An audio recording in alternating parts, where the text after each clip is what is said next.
이 시간 우리에게 주시는 하나님의 말씀 함께 나누도록 하겠습니다. 하나님의 말씀은 오늘 우리에게 주시는 하나님의 말씀은 마태복음에서 그동안 우리가 계속해서 마가복음 가지고 주일마다 이렇게 말씀을 나눠왔는데요. 오늘은 우리가 어버이 주일로서 특별히 마태복음에서 말씀을 보려고 합니다. 마태복음 15장 21절에서부터 28절까지 말씀입니다. 오늘 우리가 자리에서 많이 일어났으니까 오늘은 자리에 안 일어나고요. 그냥 앉아서 우리가 이 말씀을 같이 한 절씩 저와 여러분들이 봉독하도록 하겠습니다. 마태복음 15장 21절에서부터 28절까지 말씀 저와 여러분들 한 절씩 교독합니다. 예수께서 거기서 나가사 두로와 시돈 지방으로 들어가시니 가난한 여자 하나가 그 지경에 나와서 소리질러 이르되 주 다윗의 자손이여 나를 불쌍히 여기소서 내 딸이 흉악하게 귀신 들렸나이다 하되 예수는 한 말씀도 대답하지 아니하시니 제자들이 와서 청하여 말하되 그 여자가 우리 뒤에서 소리를 지르오니 그를 보내소서. 예수께서 대답하여 이르시되 나는 이스라엘 집에 잃어버린 양 외에는 다른 데로 보내심을 받지 아니하였노라 하시니 여자가 와서 예수께 절하며 이르되 주여 저를 도우소서. 대답하여 이르시되 자녀의 떡을 취하여 그들에게 던짐이 마땅하지 아니하니라. 여자가 이르되 주여 올소이다마는 개들도 제 주인의 상에서 떨어지는 부스러기를 먹나이다 하니 이에 예수께서 대답하여 이르시되 여자여 내 믿음이 크도다 내 소원대로 되리라 하시니 그때로부터 그의 딸이 나으니라. 아멘.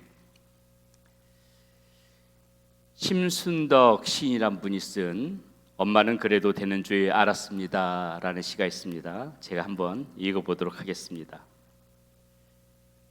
엄마는 그래도 되는 줄 알았습니다.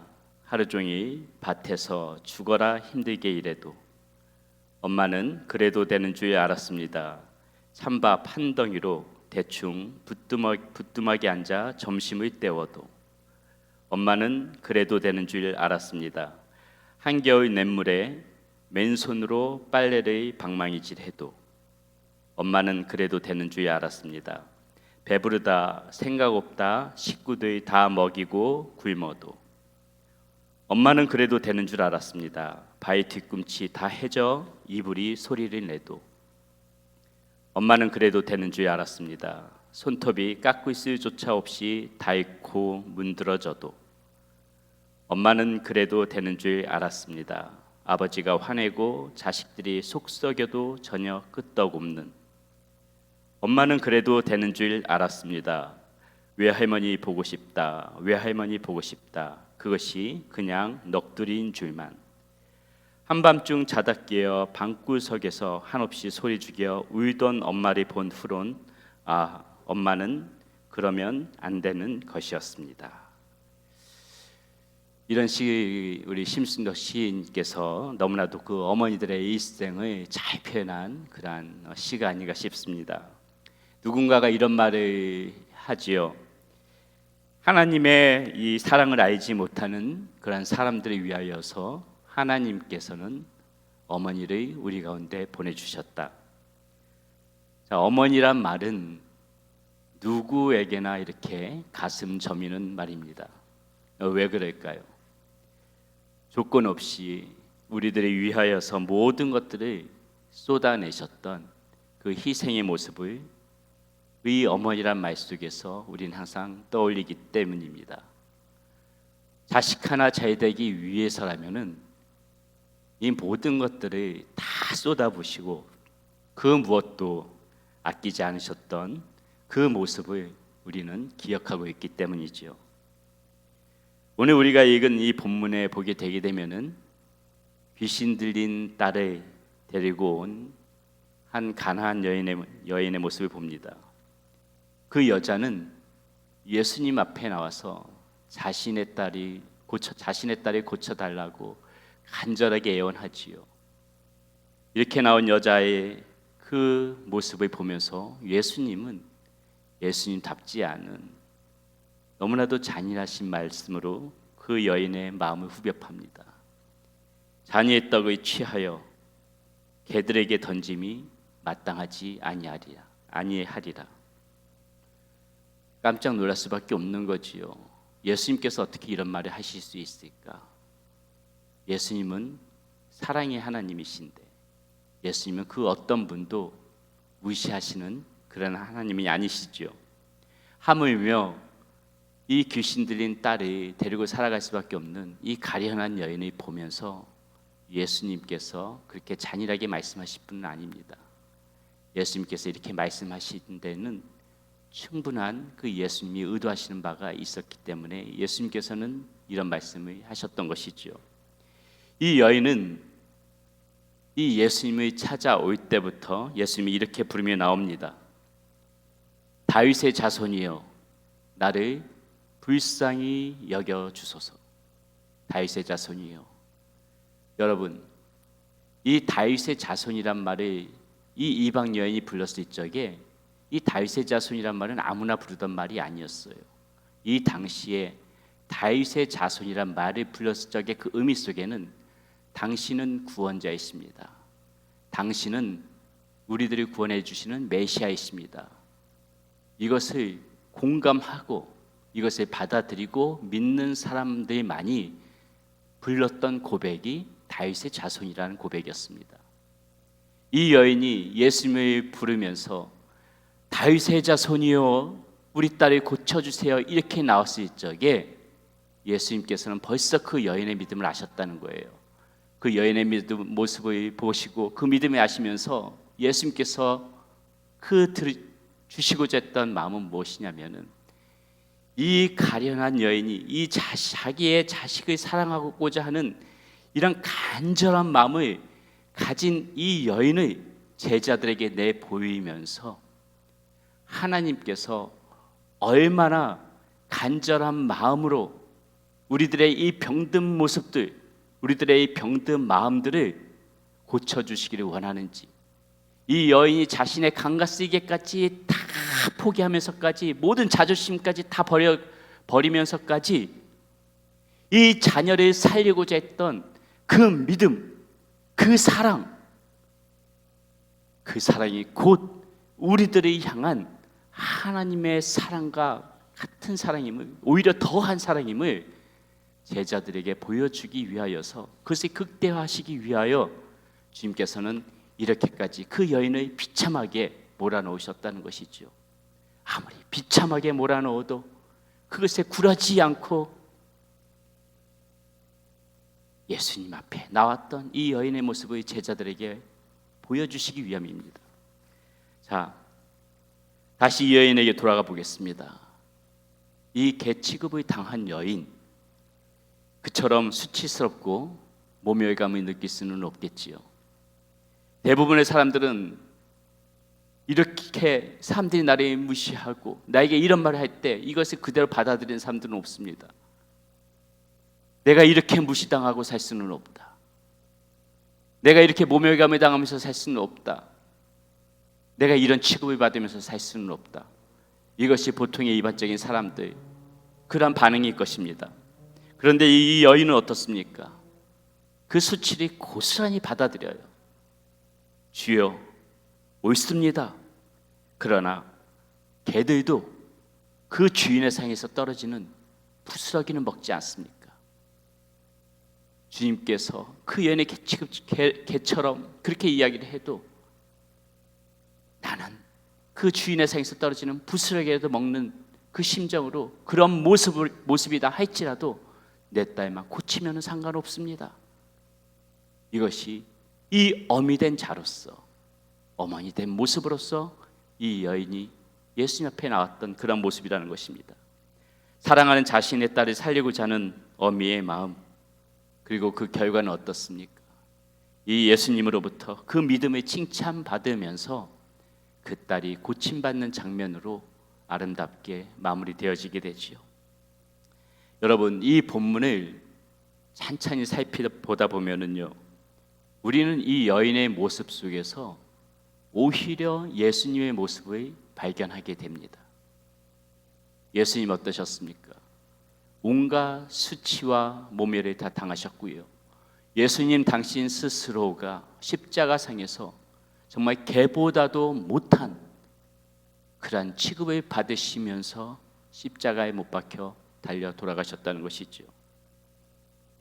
사랑하는 자녀들을 살리기 위해서 온갖 수치와 모멸을 감당하면서 그렇게 물과 피를 쏟으면서 돌아가셨던 그 예수님, 어쩌면 예수님은 이 여인의 모습 속에서 자신의 사랑하는 인간들을 이렇게 살리기 위하여 걸어가야 할 길, 바로 예수님 당신 스스로가 걸어가야 할 길, 그 길을 어쩌면 이 여인의 모습 속에서 발견하셨을지도 모르겠습니다.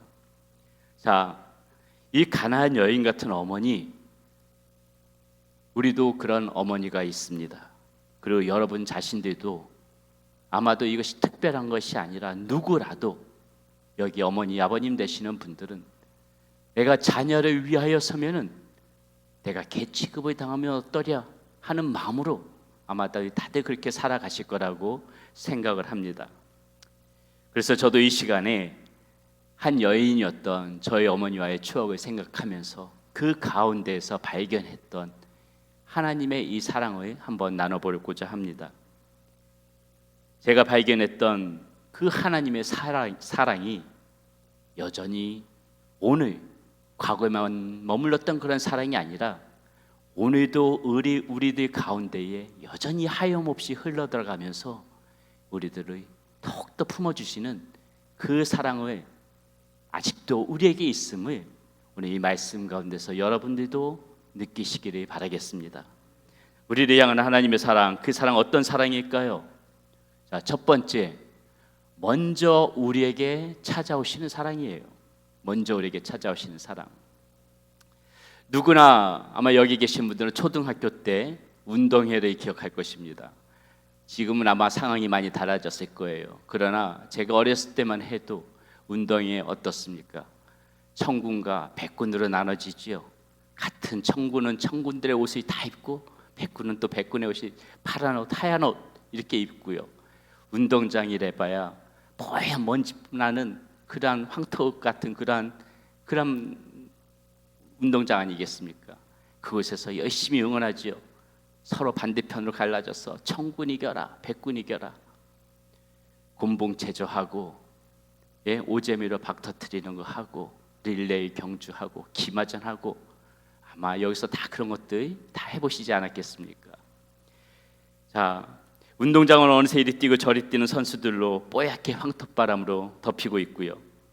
자, 한 번은 그렇게 그 뽀얀 먼지 속에서 이렇게 응원을 하고 있는데 그 아이들 또 옛날에 그 아이들이 또 얼마나 많습니까? 이렇게 나눠져서 응원을 하게 되게 되면은 뭐 굉장히 많죠. 근데 그 아이들의 틈을 비집고서는 저희 어머니가 한 손에 요구르트 병을 들고서는 계속해서 두리번거리고 있는 모습이 보이는 겁니다. 먼발치에서 봐도 어머니인 것을 알겠어요. 근데 어머니는 저를 발견하지 못하지요. 왜 발견하지 못할까요? 똑같은 옷에 먼지는 다 뒤집어 쓰고 누가 누군지를 어떻게 합니까? 저는 근데 어머니의 모습을 발견하면서도 섣불리 어머니 이름을 부를 수가 없어요. 왜 그렇게나 이렇게 유난히 떠시는 그 어머니가 그 당시에는 부끄럽던지 모른 척하고 고개를 숙이고 있으면은요 옆에 친구들 더 날립니다. 친구들이야 뭐 우리 집에 몇 번씩 그때 어렸을 적에 다 서로 뒹굴뒹굴거리면서 서로 자기 집 서로 왔다 갔다 할 때 아닙니까? 어머니를 발견하고 저기 너희 어머니 계시다고 제 이름을 부르면서 여기 제가 있다고 어머니가 이제 성큼성큼 다가오시는 것이죠. 손에 다가오시면서 기어이 그 요구르트 병 하나를 제 손에다 쥐어줍니다. 떼아볕 아래서 먼지 속에서 혹이나 목말라 할까봐 그게 걱정되는 마음에 그 요구르트 병 하나 손에 쥐어주기 위해서 그렇게 지금 달려온 것이죠. 그리하지 마시라고 해도 초등학교 졸업 내내 이와 같은 일들이 반복되어졌습니다. 사랑하는 여러분, 하나님의 사랑도요. 하나님의 사랑도 이와 같이 이렇게 우리들을 찾아오신다는 거예요. 우리가 어디에 있든지 간에 무엇을 하든지 간에 먼저 우리를 찾아오십니다. 먼저 우리를 찾아오세요. 때로는 어떻습니까? 그분의 낯을 피해서 숨고 싶을 때가 있어요. 그래도 어떻습니까? 기필코 하나님은 찾아오십니다. 때로는 속상한 마음에 방문을 걸어 잠그고 이불을 뒤집어 쓰고 나 혼자 속상한 마음에 그렇게 누워있을 적에도 어김없이 하나님께서는 그 이불 속을 비집고 여러분들 가운데 찾아오세요. 탄식하며 눈물을 흘리고 나의 이 괴로움, 나의 속상한 마음 누가 할까? 그렇게 울며 앉아있을 적에도 주님께서는 우리들이 찾아오십니다. 낙심하고 지쳐있을 적에도 변함없이 찾아오시고요. 나 홀로 많은 사람들이 있어도 내 맘 알아주는 이 하나도 없는 것 같은 그러한 외로움과 고독함 속에서 홀로 그렇게 저린 마음 붙잡고 있을 적에도 우리 하나님께서는 어김없이 변함없이 우리들 가운데 찾아오신다는 거예요.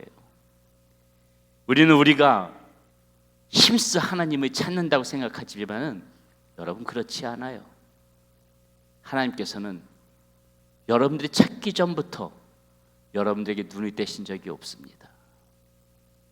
계속해서 여러분들이 주시하면서 여러분들이 걸어가는 길을 지켜보고 계시는 분이 우리 하나님이시라는 거예요.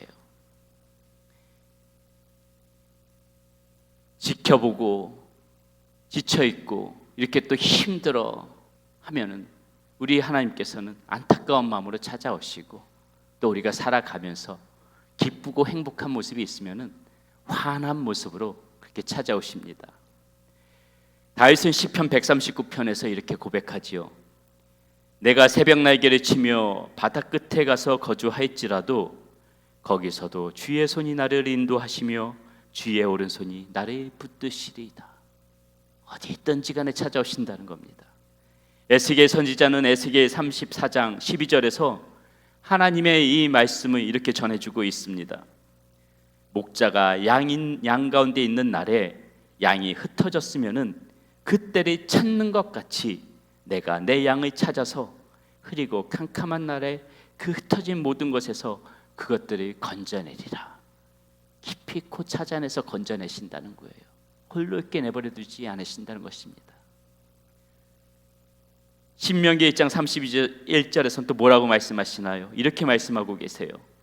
광야에서도 너희가 당하였거니와 사람이 자기의 아들을 안는 것 같이 너희의 하나님 여호와께서 너희가 걸어온 길에서 너희를 안으사 이곳까지 이르게 하셨느니라 하나.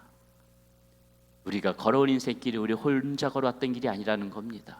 힘들고 지쳐있을 적에 마치 내가 헤쳐나온 것 같지만은 아니라는 거예요. 하나님께서 그 순간에 우리를 안고 계셨다고 지금 말씀해 주고 계신 겁니다. 우리가 어디 있든지 간에 우리를 찾고 어미가 자식을 안듯이 그렇게 우리와 함께 인생길을 우리 하나님께서 같이 걸어오셨다는 거예요. 그러면서 여러분의 이름을 부르고 있다는 것입니다. 여러분이 찾는 그 하나님의 음성 앞으로도 결코 멈추지 않을 것입니다. 여러분의 모습이 어떠한 모습이든지 간에 우리 주님께서는 반드시 여러분들을 계속해서 안아주고 계실 것이에요. 두 번째, 우리 하나님의 사랑은요, 어떤 사랑인가? 우리에게 힘을 주시는 사랑입니다. 우리에게 힘을 주시는 사랑. 다시 한번 운동회 얘기로 돌아가 봅시다. 운동회에 가장 긴장되는 순간이 무엇이냐면요, 제 기억에는 100m 달리기예요. 100m 달리기. 100m 달리기에는 총을 든 딱 그런 선생님이 기다리고 있고 짧은 거리를 전력을 다해서 달려야 되기 때문에 그 출발선에 선 사람은 모두나 긴장을 해요. 이제나 저제나 총소리가 울릴까 가슴은 쿵쿵거리죠. 두근두근거리지요. 그렇게 긴장된 마음으로 있다가 선생님이 총소리를 탁 울리게 되게 되면은 잽싸게 뛰어나가지요. 이렇게 100m를 뛸 때 저희 어머니는 항상 어디에 계셨냐? 한 중간쯤에 서 계셨어요. 중간쯤에. 그렇게 열심히 뛰다가 중간쯤 가게 되면은 그때는 부모님들 뭐 다 가족 잔치가 다 오지 않습니까? 그 많은 그 사람들 속에서도 이 어머니 목소리가 유난히 크게 들리는 거예요. 한 중간쯤 오게 되게 되면 제 이름 소리가 크게 그 사람들 군주 소리를 뚫고 나오면서 힘내라. 저는 그 소리가 들리면은 더 그냥 탄력을 받아서 확 더 열심히 뛰어갑니다. 왜 그럴까요? 왜 이렇게 열심히 뛰어가겠습니까? 창피해서 뛰어가는 거예요. 그 많은 사람 속에서 그렇게 큰 목소리, 제 이름이 큰 목소리가 울려서 저 그렇게 두드러지는 거 별로 좋아하지 않습니다. 창피해서 열심히 뛰어가는 거예요. 그때는 왜 그렇게 그게 창피했는지 제발 그렇게 하지 마시라고 해도 역시 초등학교 내내 그러한 일은 반복되어졌다는 거죠. 오랜 시간이 지난 후에 그때를 생각해 보게 되면은요, 그 어머니의 행동 속에서 역시나 하나님의 마음이 느껴집니다. 내가 창피하다고, 나 좀 간섭하지 말라고, 나는 할 수 없다고, 나는 지쳐 있다고, 나는 능력이 없다고, 나는 이것밖에 안 되는 사람이라고 그렇게 투정을 부리는 그 순간에도 하나님께서는 우리의 그 모습을 지켜보면서 이렇게 외치는 소리를 멈추지 않으시는 겁니다. 우리의 이름을 부르면서 힘내, 넌 할 수 있어, 힘내라, 여기서 주저앉지 마, 여기서 넘어지지 마, 힘내. 계속해서 우리들을 응원해주고 계시는 거 하나님. 큰 목소리로 우리의 이름을 부르시면서 힘내라고 외쳐주시는 그 하나님이 언제나 우리 곁에 우리의 삶 가운데 있어 왔다는 것이죠. 사랑하는 여러분, 우리가 힘들어할 때, 우리가 아파할 때 우리를 더 힘들게 하는 것이 무엇입니까? 나를 돌아봐주는 이가 하나도 없고 철저히 내가 홀로 이 짐을 짊어지고 가야 되는 것이 아닌가, 그렇게 생각될 때 우리는 더 절망 가운데 빠지죠. 그러나 사랑하는 여러분, 여러분은 결코 혼자가 아니라는 것이에요. 여러분이 느끼든 느끼지 못하든 하나님은 변함없이 여러분들을 응원해주고 계시는 것입니다.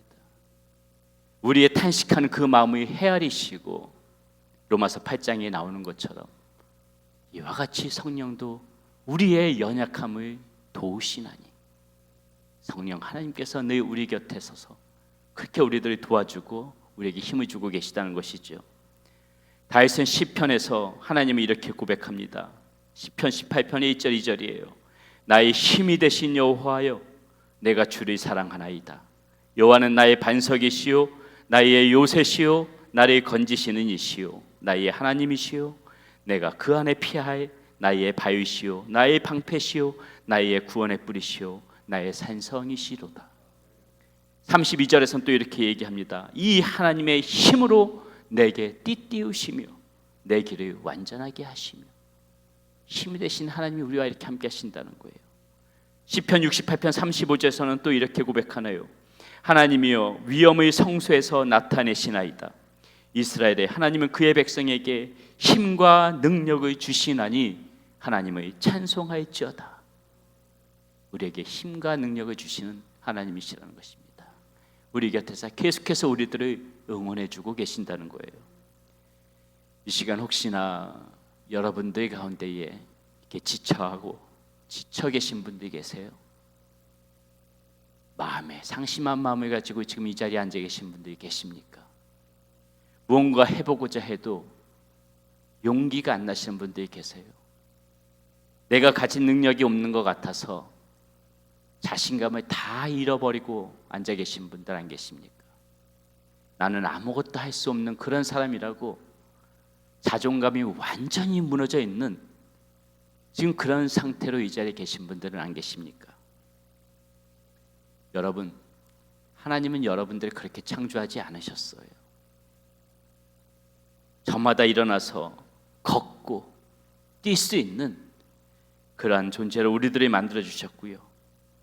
이렇게 홀로 우리 보고 걸어가라고 하는 것이 아니라 쉼없이 우리의 인생 가운데에서 이 시간에도 변함없이 우리들을 응원해 주시는 분으로 하나님은 그렇게 우리 곁에 계시다는 것입니다. 그분의 그 사랑이 오늘도 변함없이 여러분들을 향하고 있다는 것을 믿으시기 바랍니다. 마지막으로 하나님의 사랑은요, 품어주시는 사랑입니다. 품어주시는 사랑. 제 어렸을 때요, 기억으로 이 잠이 참 잘 온다 하고 느꼈던 때가 두 가지 일이 있을 적에 잠이 참 잘 온다고 느껴질 때가 있었어요.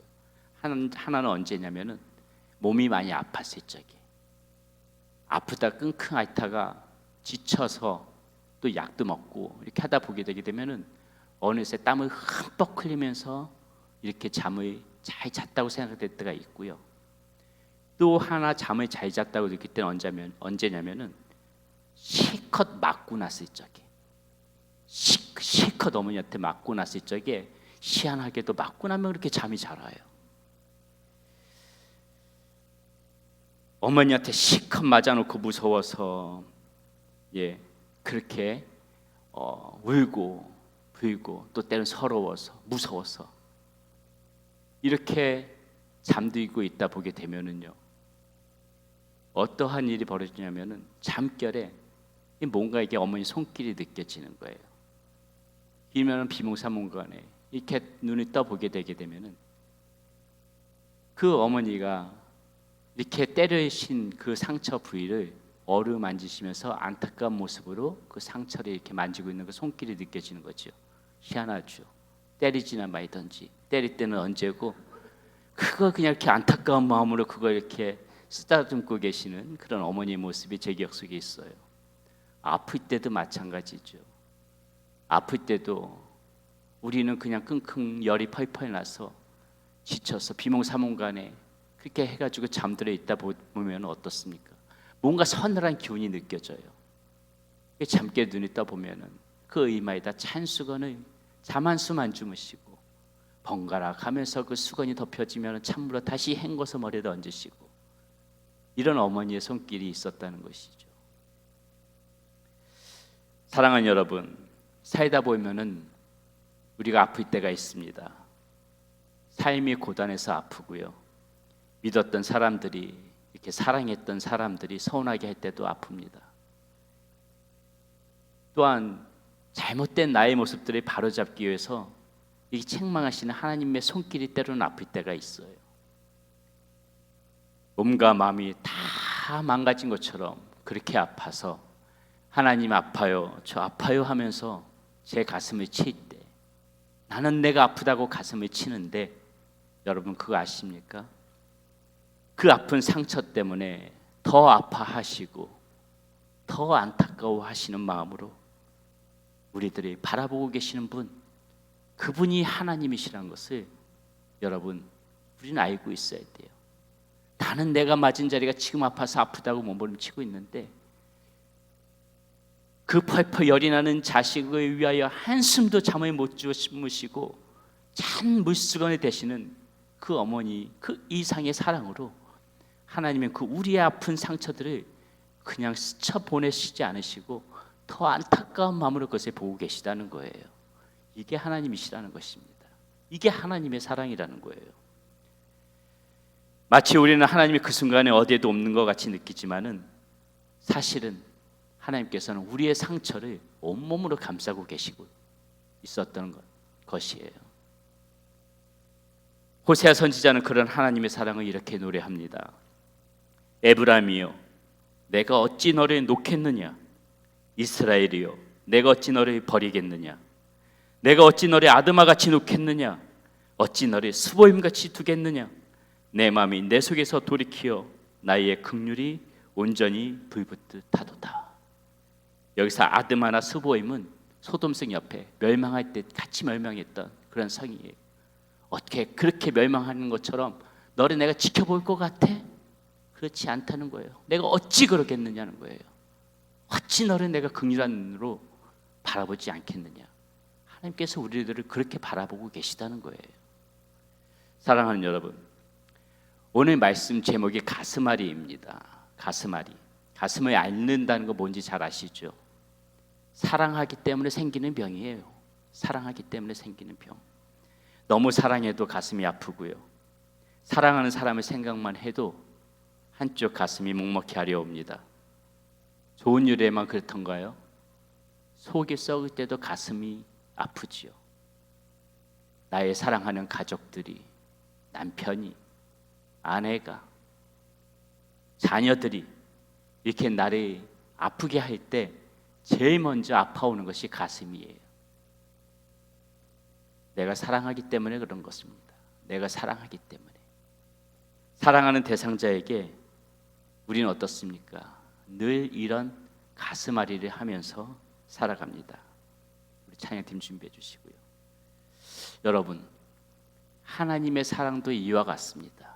하나님의 사랑도 이와 같아서요, 여러분들이 향한 그런 가슴앓이를 우리 하나님도 하고 계시다는 걸 알고 계셔야 돼요. 하나님도 가슴앓이를 하고 계세요. 너무 이뻐서, 너무 기특해서, 때로는 너무 안타까워서, 너무 연약해 보여서, 너무 불쌍해 보여서, 좋을 땐 좋은 대로, 또 안타까울 땐 안타까운 대로 하나님께서는 우리들을 바라보시면서 이 가슴앓이를 한 번도 안 한 적이 없으세요. 우리를 보시면서 계속해서 이 가슴앓이를 지금도 하나님은 하고 계시다는 겁니다. 여러분, 오늘 이 시간 이것을 꼭 기억하세요. 하나님의 영원한 가슴앓이의 그 대상, 바로 저와 여러분들입니다. 바로 저와 여러분들이에요. 오늘도 우리 하나님께서 이렇게 가슴앓이로 여러분들이 품고 계시다는 것, 그 사실 잊지 마시고 언제든지 힘들 때, 또 좋을 때, 그 우리를 바라보시면서 가슴앓이 하시는 그 하나님의 품으로